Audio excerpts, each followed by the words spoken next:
Hello,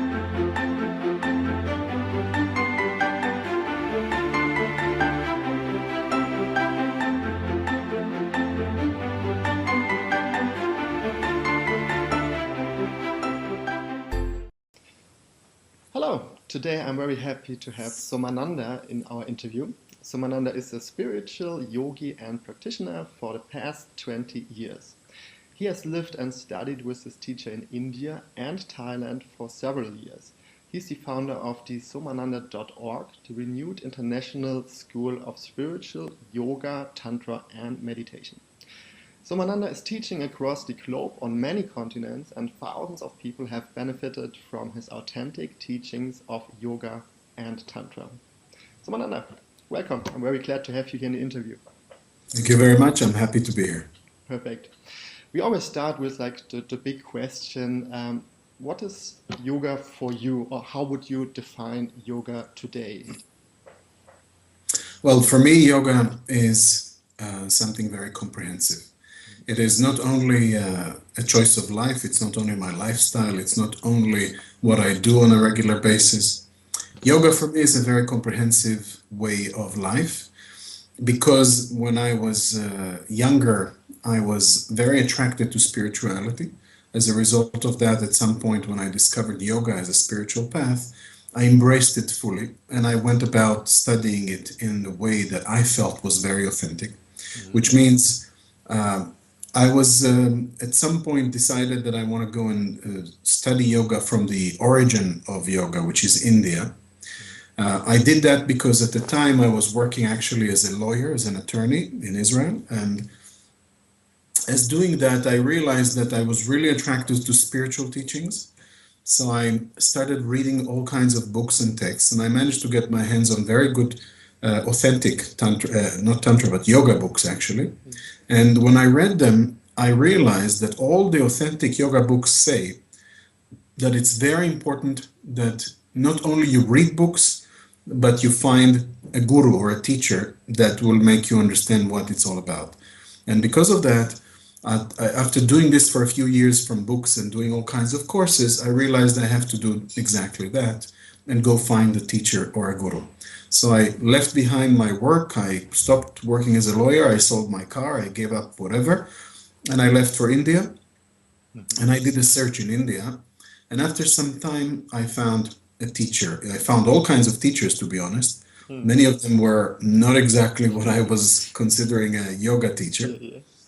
And in another time, I would be happy to tell you funny stories of what kind of stuff you can find out there. But eventually, when I did find a real authentic yoga teacher, who is the teacher that I still have until today, and that was 16 years ago, then I immediately committed to a practice with him. I became his disciple. I became a yoga teacher myself. And I spent about 4 years in India studying with him and practicing and teaching yoga and tantra myself.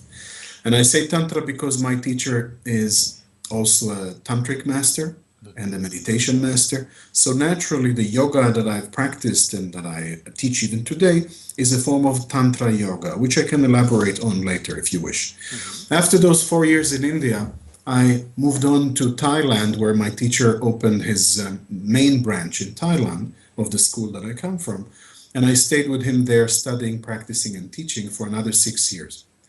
And after that, at around 2008-9, I realized that I want to spread the teachings more in Europe. I simply felt it's the right thing for me to do. My teacher supported that. So I came to Europe and I started doing a lot of workshops and seminars in different countries. When I was invited one day to teach in Estonia, I really fell in love with the country. And I simply became an Estonian resident. And I've taught a lot in Estonia and in various other countries until today. I'm teaching in South America, I'm teaching in many European countries, in Asia, and basically all over the place, which means a lot of traveling, but at the same time, it's a great pleasure to share this knowledge. So that was a bit of a summary of what is yoga for me and my background. Wonderful. Now you make me very curious. Could you tell us the name of your teacher? Yeah, my teacher is Swami Vivekananda Saraswati. Swami Vivekananda Saraswati, and that's his spiritual name. And he has been as a yoga teacher and a Tantra teacher for more than 30 years. Okay, okay. Actually, I saw a picture on your website. I think he's not an Indian guy. Or can you tell us a little bit about his past, where he comes from, just to get a little picture why you chose this guru? Yeah, he's not from India. He's from Europe, Okay. born in Romania, actually, and he was a student in the university in the good old days. We're talking about the early 80s or even before. Hmm. And then at some point, after becoming an engineer, already when he was a student in university, he was very attracted to spirituality. And he found a yoga teacher and he started studying yoga and Tantra. And after some time, he didn't work as an engineer, as far as I remember, as far as I know his history. Maybe a little bit, I don't really know, but he very quickly went into the spiritual path, and then he continued as a yoga teacher and a Tantra teacher in his life. Somewhere in the early or mid, maybe about mid 90s, I think it was, he went to India himself, Hmm. and then he became a disciple or a student of one of the Indian gurus that he found in India, who was a well-known spiritual figure. And after a while, he became a Swami. He Hmm. became part of the Swami order in India, where he got his spiritual name, Swami Vivekananda Saraswati. And since then, he had kept on teaching. I met him in India very soon after he became a Swami himself, and I started studying with him. I knew him from the beginning as a Swami, but of course, that was the time that I met him. But since then, he's been teaching a lot in various countries as well. But mostly, the school was in the beginning in India for a few years. But then he decided that a more fitting location would be in Thailand. And this is where the school of my teacher is still there, Agama Yoga, until today. And it's been many, many years now. Hmm. Very interesting, and I have to admit it's kind of different to a lot of other yoga paths I've experienced today. A lot of people doing like yeah, yoga teacher training for several months or years. You have chosen to like dedicate, yeah, let's say your life to this path. Um, let's say provocative, is it really necessary to do this today, or there are so many like, yeah, speed yoga courses outside, yeah, is it really necessary to go to India to find a teacher, or can I just make this course and this course and get on the same level? Yes. It's necessary if a person indeed wants to discover yoga for what it really is, Okay. which means that, first of all, to really answer your question, we need to acknowledge one important fact, and that is that for most people, there is no real understanding of what spirituality, yoga, or meditation really is. Hmm. We live in a world today where you have so much information, so much technology. The internet is buzzing with information. People are able to put online whatever they come up with. If it's authentic or not, it's not even relevant. It's overloaded with information. And that makes it that it gives the illusion that we live in a world where all knowledge is a click of a button away and you can get whatever you want. And that gives a lot of superficiality. Many people do things superficially. Hmm. And then we have the illusion that if we want, for example, to become more spiritual, to be a yogi, to be a tantric person or something like that, we just do it as if we go to the university or as if we take some course somewhere. And then we learned the information, and now I can declare myself a yoga practitioner. And this is a very superficial approach because the thing is that most people don't really understand what yoga really is. For example, one of the classic misunderstandings is that most people believe, I mean, if you talk to the average person and you tell them I'm doing yoga, most people understand yoga as a form of physical practice, Yeah. like gymnastics, fitness, calisthenics, or something along those lines. Hmm. Of course, Hollywood and television and media only confirm this even more to people because they keep promoting only the physical aspect of yoga, that yoga indeed is some form of fitness. And many people take it like that. They think, I can do aerobics, I can do Pilates, I can do some jogging, or I can do yoga. Depends on my style of fitness. And that's how many people think yoga to be. And if you think about yoga that way, then you're right. There's no point in going to India and spending years and whatever. You just do a course, and very quickly you can become a very flexible and very physically oriented person. But if you do that, you actually did not study yoga at all. What you've studied is some form of physical exercise that perhaps has some connection to the ancient yoga teachings, indirectly or directly, but that's just about it. And this is the biggest problem. If we want to understand what really yoga is, and I'm not saying that I have all knowledge or that I am the source of information here. Actually, I studied from teachers who come from a lineage. And the yoga tradition tells us that actually this is the only way to study yoga. Through a lineage and from teacher to student. A guru will teach a disciple. And the yoga practice is not just physical one. The physical part of yoga is no more than 5% of it, I would say. It's actually the superficial part, the outside part of yoga. Yoga goes far, far deeper than that. There are many different dimensions to yoga that most people are not even aware that they exist.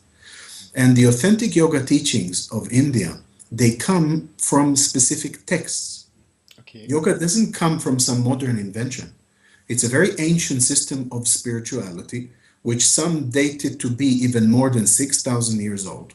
There are even some drawings in certain caves, I believe it was in some areas of India, I can't remember the name right now, where they find drawings of people sitting in yoga positions, and it was carbon dated to be about 6,000 years. So it seems that indeed this is a very ancient system of practice which is meant not just to make a person flexible or healthy or just to contribute to your general fitness status. Yoga is meant, and this is what really it is a system of spiritual evolution. It is a way to take a human being from a ignorant, and I'm not saying ignorant intellectually, you can be intellectually very smart, but spiritually an ignorant individual, and make that person reach what we call in modern terminology today, enlightenment. You can make a person an enlightened being, and that's what yoga is meant to do. And if you go in with that approach to yoga, and if you read the ancient yoga texts of India, such as the Hatha Yoga Pradipika, the Geranda Samhita, the Shiva Samhita, which you'll be surprised how many modern yoga teachers don't even know about these texts. How can you not know where yoga comes from and the original text that's and explain yoga? And that's the problem. Okay, now I When have you to read come up those, with this maybe stupid questions. yes, Where can you get these texts?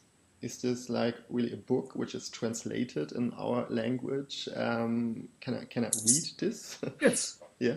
These texts are available. They're available in various languages. They have been translated already. Some of them more than hundreds of years ago have been translated to Western languages, and they are accessible. I've got some of them behind me here on the bookshelf. So you can even find them on Amazon.com. The point is that most people are simply not aware of that. And because they don't know that yoga comes from these traditional texts, another one which is very famous is the Yoga Sutras of Patanjali, for example, Yeah, yeah, yeah. which is a bit more famous. And these texts are there. When you read those texts, you find out that yoga is a very logical, almost scientific system of self-exploration, discovery, and eventually self-realization.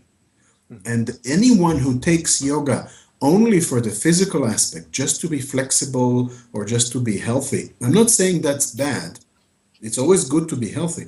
But anyone who do it only for that purpose, it's like taking, for example, an iPhone and using it for putting nails in the wall. It will work. iPhone can put nails in the wall, Yeah, yeah, but yeah, we all know that you can use it for a lot more than that. absolutely, absolutely. Good comparison. Um, you have mentioned meditation, and I also feel by myself. I also don't do hatha yoga and I do other like physical things, but I'm very interested in meditation. Um, can you tell me a little bit more about this? Is this like a good way to involve? Yes. Again, it's very interesting that you asked that because it's another common misconception. A lot of people ask me, you teach yoga, what about meditation? As if it is a completely different thing. Mm, And it is not. Actually, meditation is an integral part of the yoga practice and the yoga development. For example, if a person reads the Yoga Sutras of Patanjali, this text that I've mentioned, yeah. Hmm. you will find that in that text, actually, Patanjali speaks of the different levels of yoga. He calls it the Ashtanga Yoga, not the Ashtanga that you know today, which is a very physical, modern adaptation Hmm. of this name, which is an abuse of name in some ways. I'm talking about the original Ashtanga Yoga of Patanjali because Ashtanga means literally from Sanskrit 8 limbs. The yoga, the 8 stages of yoga. Hmm. Okay. When he defined yoga, he categorized it, he put it in a system of 8 levels. And in those 8 levels, he describes, and I can tell you all the levels, from yama, niyama to asana to pranayama, pratyahara, continuing there for dharana, which is concentration. Hmm. And then stage number 7, just before the last stage, which is enlightenment, samadhi, which is stage number 8. Hmm. Stage number 7, he calls it dhyana, which actually is meditation. Okay. So, according to Patanjali himself, meditation is one of the high stages of the yoga practice. And Hmm. therefore, in yoga, we integrate meditation continuously throughout the yoga practice, and it's part of your yoga success. You cannot do yoga without any meditation. Okay. Then let's. I have a very simple question. What is meditation? Because I've tried a lot of things, and a lot of people tell me a lot of different things, and I'm kind of confused. I'm not always sure if I do the right thing or if I should change anything. So, It's a good question. And these questions that you're asking me are wonderful, and usually they are an opening for a 1 hour lecture on each topic. But I'll do my best to try and give concise and direct answers to mm, at least give some information about these things. Just like we said with yoga, there's so much misunderstandings today. And you will find that if you ask 20 different yoga teachers what is yoga, you'll probably get 20 different answers. yeah. It's very similar when it comes to meditation. With meditation, again, we find that there's a lot of misunderstanding, and different people have different opinions. Some people will tell you that meditation is a way by which you need to express your emotions, to confront some of your dark sides, and you need to scream your anger, you need to dance, you need to shout, you need to do something. And they call that meditation. Mm, Some people will tell you meditation means mindfulness, the Buddhist form of meditation, where you sit and you need to be mindful and be basically monitor your own mind through using the breath or through using some looking into the pain in the body or similar things like that. mm, Other people will tell you meditation means using music, others will tell you meditation means using mantras, and the story keeps going on, and there's a lot of confusion. In modern times, the confusion is even more worse because a lot of people totally improvise and come up with their own brilliant ideas, what in their opinion meditation is, and then it becomes a complete mess. If I just come back for a second to the origin of yoga, mm, in Patanjali, the Patanjali Yoga Sutras, he explains that meditation is stage number 7. That already tells us that meditation is a very high level of accomplishment and practice, and it is not something chaotic, confusing, which is open to interpretation and improvisation. Not at all. mm, Meditation, like anything else in yoga, is clearly defined by Patanjali. mm, And Patanjali gives the following definition of meditation. He says meditation is a controlled expansion of the mind. In other okay. words, there are various techniques that you can use from Raja Yoga to Laya Yoga to Kashmiri Shaivism to various other methods by which you can learn to meditate. But these are props which are meant eventually to bring your mind to expand in a controlled manner, And I say controlled because you can have completely chaotic expansion of the mind just by taking a drug or doing something crazy, but that will not be meditation. But if you do it in a meditation practice way, you will develop some abilities of the mind, and you will notice that the mind has the capacity to accumulate knowledge even without studying. That sounds wonderful, very wonderful. Yes. The origins which I experienced about meditation was to get rid of all your thoughts, which is for many people who start meditation very stressful. Actually, they try to not think about things, and it often doesn't not work. Um, then I've experienced other things where you are really busy with putting energies up, and as you said, working with mantras and all these things. Um, is it true that meditation should be a form of concentration, or is it that because you said expanding your mind? I'm not sure like concentration and expanding your mind fits together. Um, could you maybe give me a clue Sure. about that? Sure. First of all, it's a good comment that you made because another example of how most people see meditation today is that I meditate if I manage to stop all my thoughts, Yeah. if I manage to stop thinking, which I'm not saying is wrong. Please understand. All these things can be very good support for the actual meditation, but it's not the meditation itself. It is just a starting point. If the mind can stop thinking, then the mind can start going deeper. If the mind thinks, it doesn't work well. The point is this, even according to Patanjali, as I explained, he mentions that the step before meditation is concentration, actually. Okay. And the idea is this, that the mind, first of all, needs to learn to concentrate, to focus. Most people today don't know how to concentrate the mind.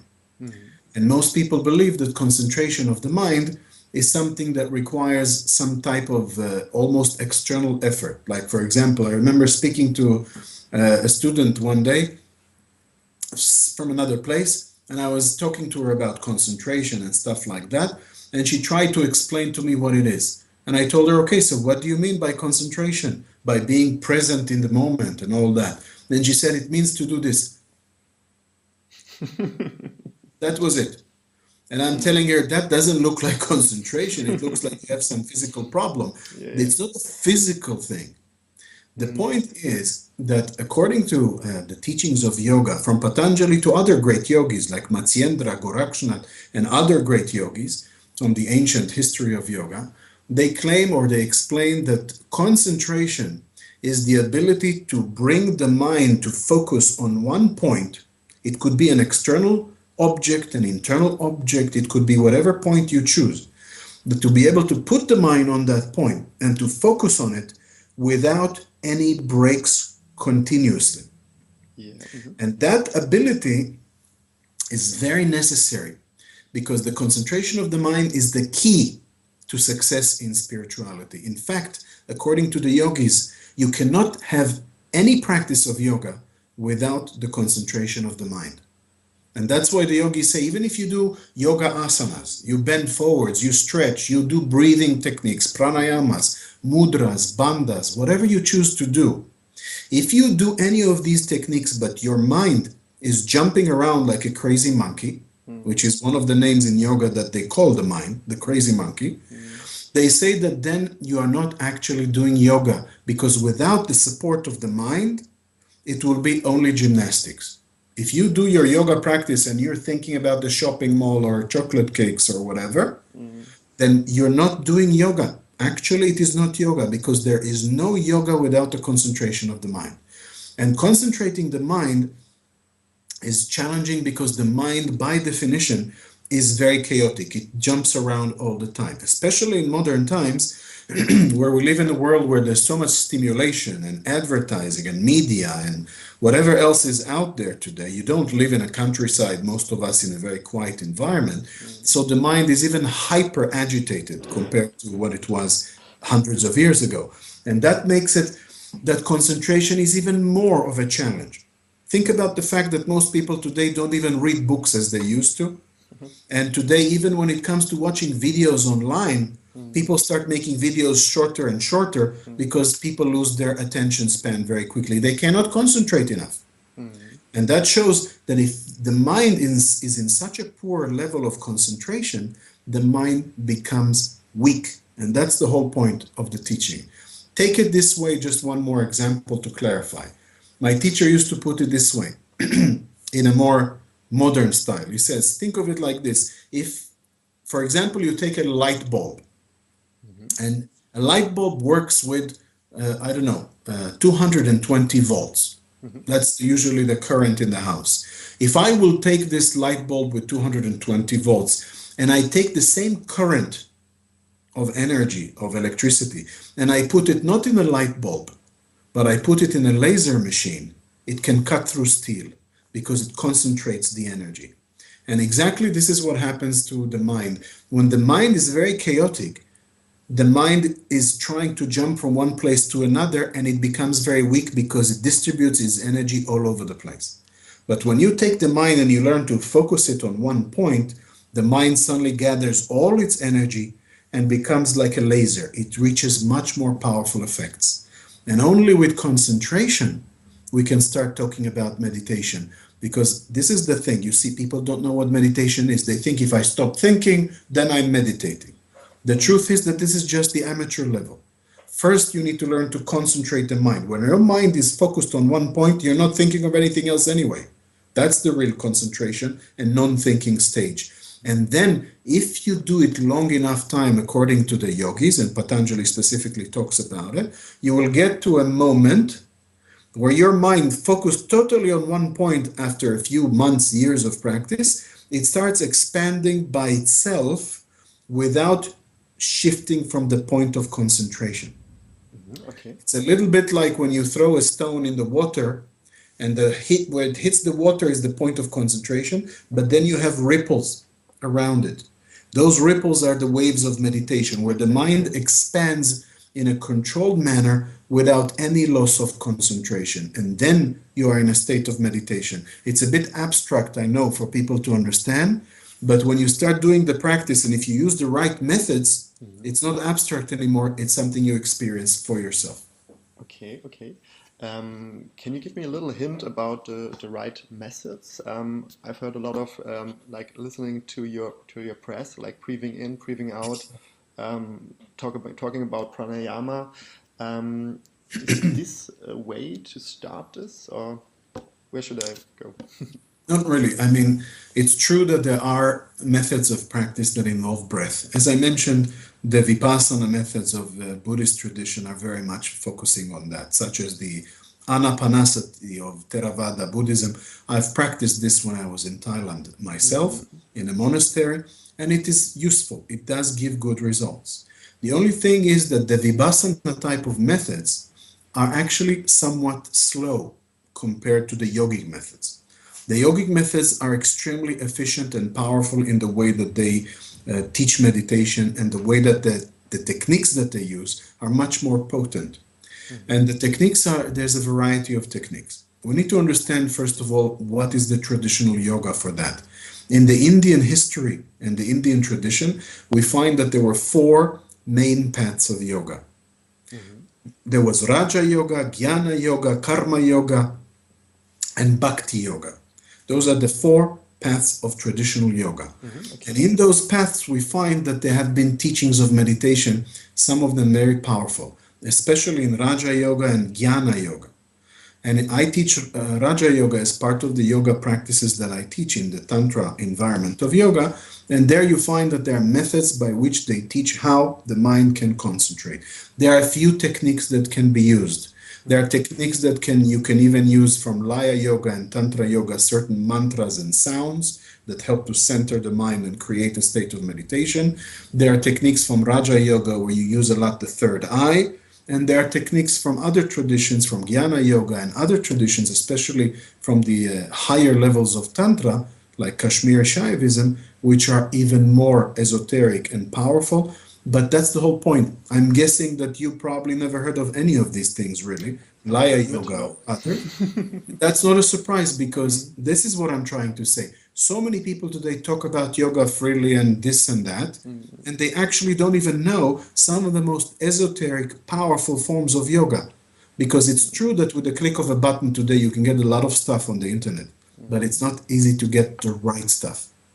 And Okay. that's why you need a guru. You actually need a teacher. Reading books or reading some articles online or watching a few videos is not the way to go. And that's why you do need to spend years to really go deep into the yoga teachings and development with the right guru. And then it won't be just a superficial course. It's going to be a way to change your life and to bring self-realization, development to the human being. Okay. Okay. You have mentioned the word like a powerful way of meditation. Today, I've seen. I was also in Thailand on Koh Phangan, and saw a lot of yogis trying to do, yeah, like finding powerful ways to expand their mind. You've mentioned it before. Some people taking like drugs. Ayahuasca retreats are very popular. Yes. Some turbo meditation on the weekend. Um, could you like separate the traditional powerful forms from these, let's say, shortcuts today? Or Yeah, mm, yeah. As you said, it's exactly that. These are shortcuts, and they're not even shortcuts that take you to where you want to go. Because the definition of a shortcut mm, is why not take it? Because it gets me there quickly. sure. But the problem is that it doesn't get you there. It gets you somewhere, but not there, not where we want to go. The thing is that we live at a time, as I said, on this planet where people are living a very fast paced lifestyle and Mm, people have zero patience. People don't have the dedication, the internal commitment to a certain something that will take them higher because it requires a lot of sacrifice, personal sacrifice. Like, for example, if I'm telling you I used to be a lawyer and for 16, 17 years now, I've been living, like a yogi and I'm not mm, making lots of money and I'm not doing the things that an average lawyer would do. I'm not driving a sports car or whatever. mm, You would say, wow, what a sacrifice. The guy doesn't have a family, doesn't have cars, doesn't have this. It's a sacrifice. And many people would say, can I still enjoy my regular lifestyle and still be some master of yoga or something like that? The answer is very simple no. okay. Mm, Just like you cannot be a successful cellist or a piano player or something by doing just a weekend course or doing a few courses a year. It won't work like that. It's a matter of dedicating. And most people are not having the energy, the commitment to do that. And that's why people always look for the fast track.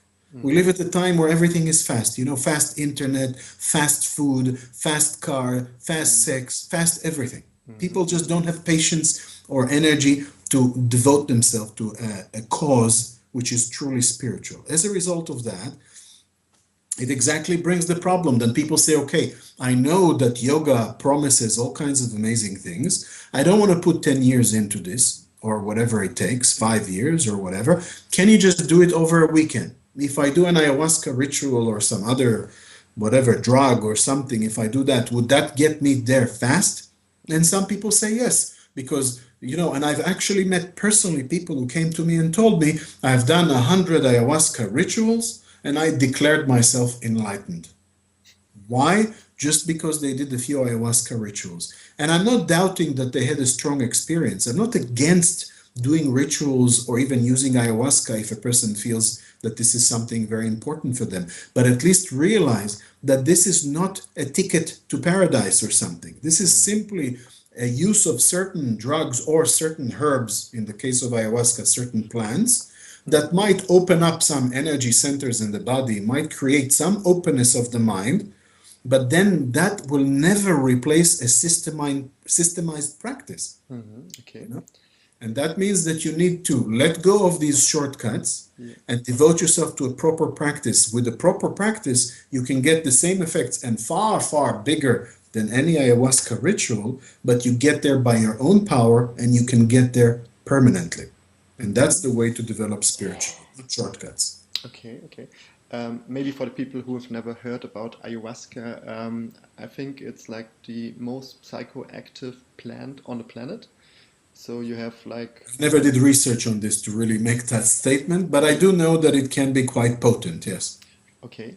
Um, but is it maybe a chance for people to get a glimpse of what they could reach um, without taking drugs? I know it's very um, yeah, it's very dangerous to say, okay, I can reach it with this shortcut.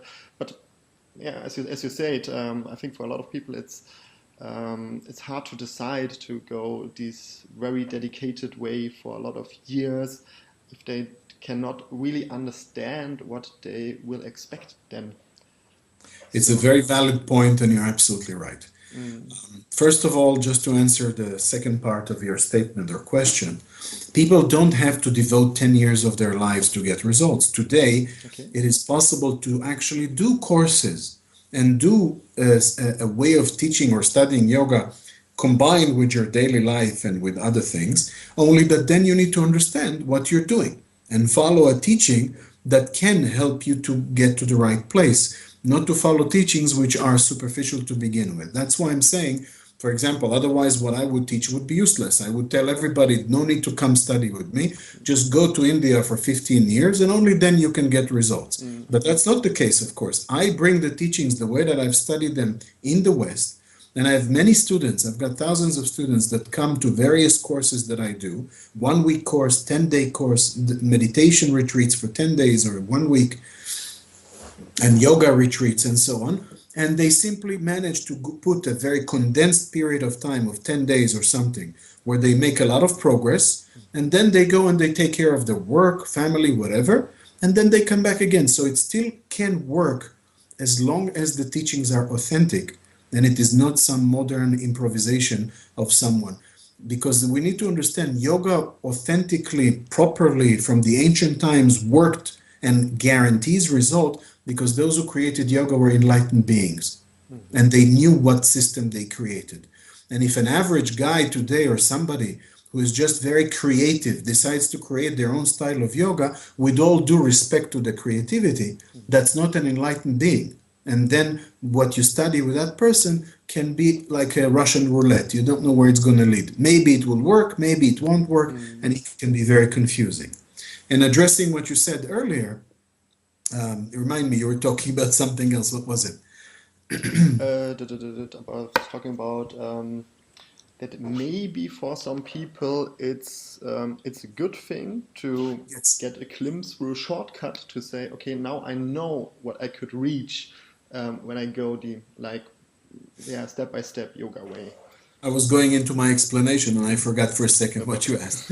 Uh, yes, it's a good point, and I definitely agree that the ayahuasca type of practice may sometimes indeed bring some openings and even some beneficial things for people. But we need to remember one thing, and that is that when you go to any ayahuasca ritual or using some substances one way or another, natural or not natural, you still bring who you are to that situation. You bring your luggage, you bring your impurities, you bring your personality, you bring whoever you are. And then that's what you come to the ritual or to the practice with. And depending very much on your structure, energetically, what is your condition of your chakras, how open you are or not, that will determine a lot what kind of an experience you will have in that ritual type of thing. Some people have a good experience one day, then they do a ritual again and they have a bad experience. And this is very inconsistent and it's not always leading to good results. I know personally, and I've even seen cases with my own eyes of people who tried this sort of thing. And in the middle of the ritual, they've had a very negative reaction, a lot of negative stuff coming up. And that's because for them, it was an experience that brought up a lot of their impurities to the surface, and it could even create some kind of a catharsis or some negative experience. Now, why am I telling you all this? Because eventually it is possible theoretically to use ayahuasca or something, but this must never replace a proper practice where you consistently detox your body through yoga practices, purify the channels of energy, open your chakras the proper ways, the spiritual way, do enough yoga, meditation, pranayama, and whatever techniques. And as the years go by and your body builds up and becomes stronger and more fitting for this, then your body can handle bigger and bigger amounts of energy. which stronger techniques like Kundalini Yoga and more advanced techniques can even take you there. So essentially, those experiences are not really necessary, all these ayahuasca stuff, but at least if a person does want to go there, at least prepare your body for it, do some training for a while, that when you do this ritual or whatever, at least you'll be able to be much more aware of what's going on and use the energy of the plant or whatever to take you in the right direction. Most people, unfortunately, because of the inflation of the ego on the planet today, most people would say, I'm ready. I'm a very clean person. I'm very special. I'm a good person. I don't need that. And I'm ready to go to the ritual immediately. And that kind of an attitude is not humble enough. And it means that the person will experience all kind of chaotic things. Sometimes good, many times not so good. And one thing's for sure, the evolution spiritually is going to stop at a certain level. It's not going to go beyond a certain minimal level. Now you have mentioned a lot of very interesting words. Let's put it like this. First of all, also from your background, that you have some knowledge when it comes to Tantra, can you tell me what really Kundalini is? Because I also experience a lot of people try to do a lot of things to put the Kundalini up. Like this is the goal.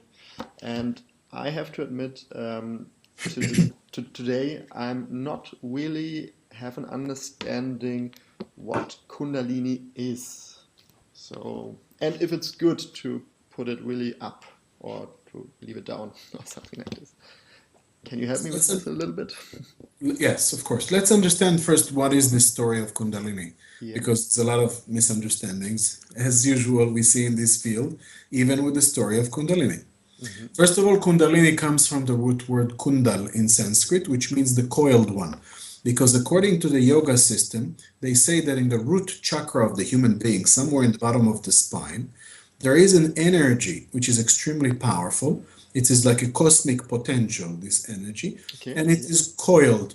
The classic yoga tradition presents it like a snake, which is wrapped around itself 3.5 times with the tail in its mouth. And this is a symbolic representation of an energy which is a potential, but for most people it is not active. It is not active because nature makes it so, because that energy is not supposed to be active unless the person's body is ready for it. It's something which is there as a potential, but when you spiritually develop enough, it is possible to do techniques that Kundalini will wake up and then will become active, but only when the person is ready. And when the person is ready, according to the teachings of Kundalini Yoga, they say that then this energy will wake up and will start becoming more vibrant, more active. As it is becoming more active, it will enter the spinal channel, which is called Sushumna Nadi in the yoga tradition, and it starts rising up this channel. Along the path, it will have all kinds of effects on the 7 chakras, but eventually when this energy reaches the top of the head, where we have the crown chakra, that energy unites with the crown chakra, and as a result of that, the person will enter a state of enlightenment, samadhi. And that's a very technical type of yoga practice, almost like engineering, that will help a person to reach enlightenment. And because of that, it's very attractive. But the question is, how exactly does it work? How do you do it? Should you do it, as you asked? And the answer is you should never do it unless you are ready. And again, because people today are very impatient, then a lot of people would say, I'm ready, I am very good, let me start Kundalini immediately, I don't need to wait. And they try to take all kinds of courses which are calling themselves Kundalini Yoga and allegedly are supposed to wake up this energy. Lucky enough, most of these courses are quite amateur.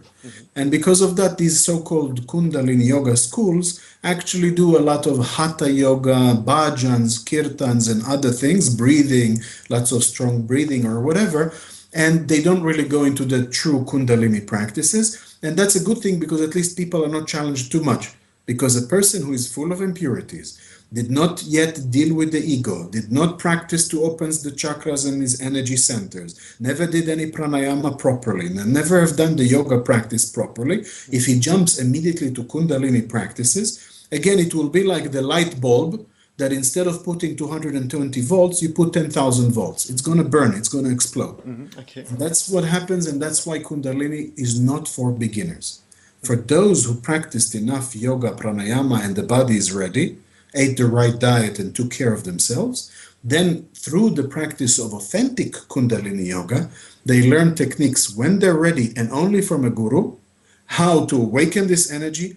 And as the energy starts rising and they start having effects of Kundalini, they are always under the supervision of a guru that helps them to correct and to do the practice safely so there's no accidents. When I learned Kundalini Yoga from my teacher, he monitored my progress closely and made sure that I've had good results. And then at some point when I became a Kundalini Yoga teacher through my teacher as well, I do the same with my students. Only those who are ready can start slowly get the techniques of Kundalini one by one as their body becomes stronger and they learn how to control this sort of powerful energy.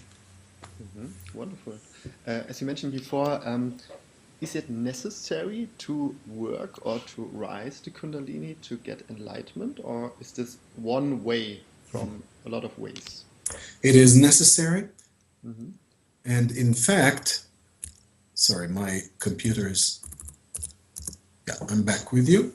And in fact, not only that it's necessary, it's the only way. What do I mean by that? I'm not saying Kundalini Yoga is the only way of yoga.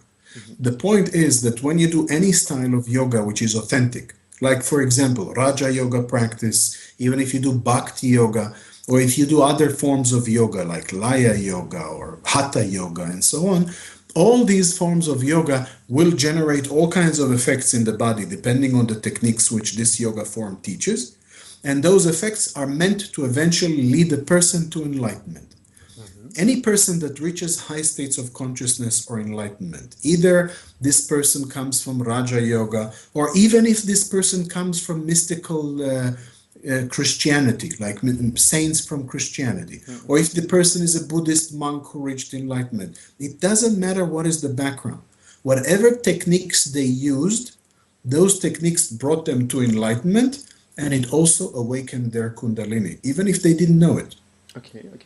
So Kundalini always comes with enlightenment. Only some people use Kundalini as the method, while others do other methods, but Kundalini woke up anyway in their bodies. That's why if you read, for example, the stories of saints from the Christian tradition, through prayer and meditation, they have reached high states of consciousness. When they describe their sensations, these are word per word, the sensations described in Kundalini Yoga. Only they never even knew what Kundalini is. They did it through prayer. So whatever you choose, Kundalini will always get involved. Wonderful. Makes sense. And it's actually the first time I get like a comprehensive picture about the word Kundalini, because as you said, there are a lot of confusing definitions, and what I've experienced, I was really not sure if what people are doing, if this is the right way to, or I'm not sure if the goal they're striving for is the right goal. I would love to talk more about this. However, we need to look a little bit on the watch, and there's one big topic which people in yoga or spiritual people talking about all day long, and you have mentioned it before. It's the karma. There's karma yoga outside, and a lot of people are like, oh, I need to look at my karma, so I just do good things all day long, and I don't even use like bad words to not fuck up my karma. So I use a bad word. And on the other side, there are people who say, oh, it's a new trend, who say, this is also not right. You also need to work with your shadow sides. You need to accept your bad sides, your bad karma, to transform it. And I think it's not just me. I think a lot of people are confused. What is right? What are trends? What is marketing? Please give me a little bit about this. All right. I'd be very happy. Again, it's a very big topic, like many of the teachings of yoga. It is part of a yoga branch or yoga path, which is called Karma Yoga, one of the 4 authentic forms of yoga. And here there is, again, as we see in many topics of yoga and spirituality, a lot of confusion and misunderstanding. Again, people refuse to go to the source, to study the teachings themselves, and everybody speculates from their own opinion, which leads to the confusion. If we want to understand what karma actually is, we need to understand the word. The word karma, which comes from the root word kri in Sanskrit, means action. Therefore, this is the yoga of action.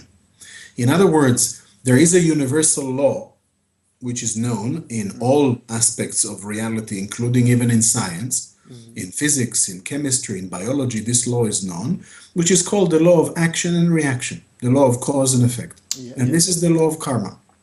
In other words, we always do actions in life, unless you are completely frozen. Everybody acts, and even if you physically don't move, there are still mental actions, emotions, many other things. And all these activities create results, it creates effects. Those are the karmic reactions to everything that we do. According to the yoga tradition, this happens in our lives, and it also happens in our previous lives, because yoga believes in reincarnation.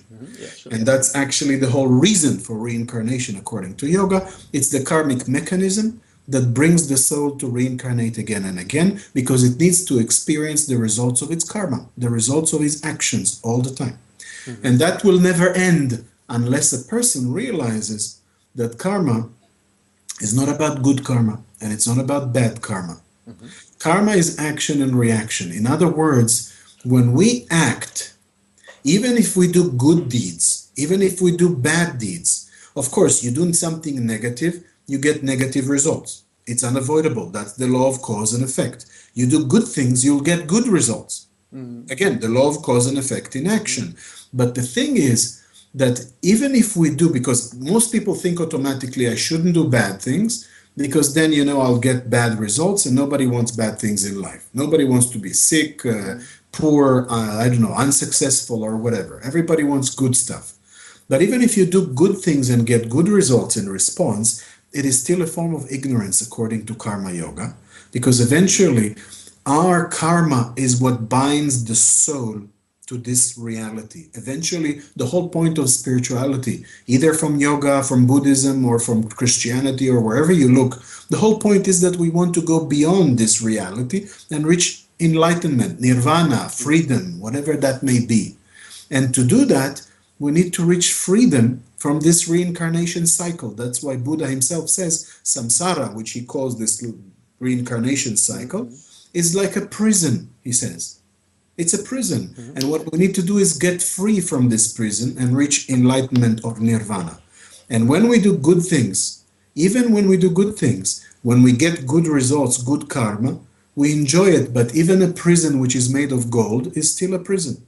That's a good And that's why the idea is, this is where all this confusion comes from. What we need to do is learn the art of karma yoga. It is a spiritual path where we learn how to balance ourselves and to act in such a way where we do not produce karma. And producing karma is like what you said, the cause, or like, the cause and effect. It doesn't matter if it's good or bad. We need to stop to produce this effect. Yes. Can you put it like this? It's true, but the question is, how can you do that? Because nobody can stop acting. That's the thing. And that is why the teachings of karma yoga are extremely valuable. And in fact, these are some of the highest teachings of spirituality. Okay. And therefore, there is a method by which a human being can learn how to act in such a way which is more spiritual. It's a skillful way of acting by which they do not produce karma anymore. And by doing specific spiritual practices, they also eliminate previous karma. And by doing that, you balance the books, so to say, and you reach to a point that you reduce your karma dramatically and can even bring it to zero. Bringing the karma to zero actually is another way of saying you reach enlightenment. And that's why karma yoga is a path to enlightenment. This is a path not through Kundalini, not through mantras, not through other things, not through the body necessarily, like Hatha yoga. It is a path to enlightenment by deciphering the karma mechanism. And that's how it works. That's karma yoga. Of course, there's much more to it. The technique is there. All I can do is to conclude, because I know we don't have much time, is to give one hint to the audience who is listening, and that is if you want to understand karma yoga and learn properly how to do it, other than taking a course, because we teach it in our courses as well, I would recommend to read the Bhagavad Gita, the famous text from India, which actually those teachings are presented there by the famous enlightened avatar called Krishna. Okay, wonderful. One question came into my mind when we're talking about the different ways of paths of yoga, like Kundalini or Karma. Is it necessary to decide that I go like the Karma way or the Kundalini way or the meditation way, or can I do the things together like a holistic way? Or Yes, yeah, actually, the holistic approach is the right approach, and okay. that's exactly what I teach. Because we teach both, for example, Hatha Yoga techniques, Kundalini techniques, Pranayama, Mudras, Bandhas, Raja Yoga techniques. Tantra is something which covers all of what we teach because it's Yeah, all we Tantra understand this Yoga. Tantra is much more than actually yoga.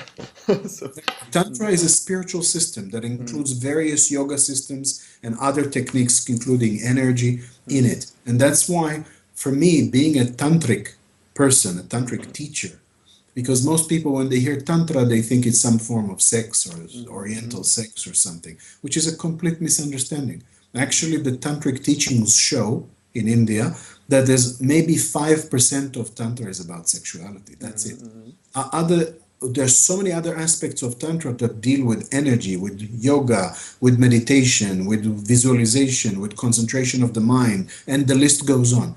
And that's why actually all the teachings I've discussed fall under the tantric teachings of India, at least most of them, and that's what we teach. And that's why it definitely is the way to do it, to integrate all the aspects of karma, of hatha yoga, of kundalini, all of it together in the right way. And that's exactly what we teach. That's why it has to be done under the supervision of the correct guru or teacher. mm. Wonderful. Makes absolutely sense, actually. I'm very glad that I could ask these questions about meditation, Kundalini, karma. I hope it And helps. It's very short, but I hope it helps. yeah, it gave me a glimpse of what I have to look for. And this is actually what we want to achieve with these interviews, because I can just not speak for myself. I know a lot of people who think they know things, and as you said, there are so many opinions outside, and I think it's necessary to what you've said before, to understand the roots of all this wisdom, and yeah, to go their own way, to involve. And you've said a lot of very important knowledge and a lot of recommendation in this interview. I will watch it again and again, probably to write down all the names what you've told before about the authentic teachings. Um, Thanks a lot. This was really very, very interesting. And I hope that's not just me, or I'm convinced that's not just me, that all the participants in this interview or the viewers will find a lot of information where they can start to involve their own yoga practice. And as you said, you were teaching all around the world, so it's nobody needs to go to Estonia or to India or to Thailand, um, which Yeah, is just check out the website, somananda.org. mhm. All our teachings all over the world are mentioned there. Okay. Wonderful, wonderful. I will certainly do this. Perfect. Thank you very much. I'm very happy to share this with everyone. I hope it's beneficial. And Hmm. thank you for the interview. Thank you very much, and have a nice day. Thank you.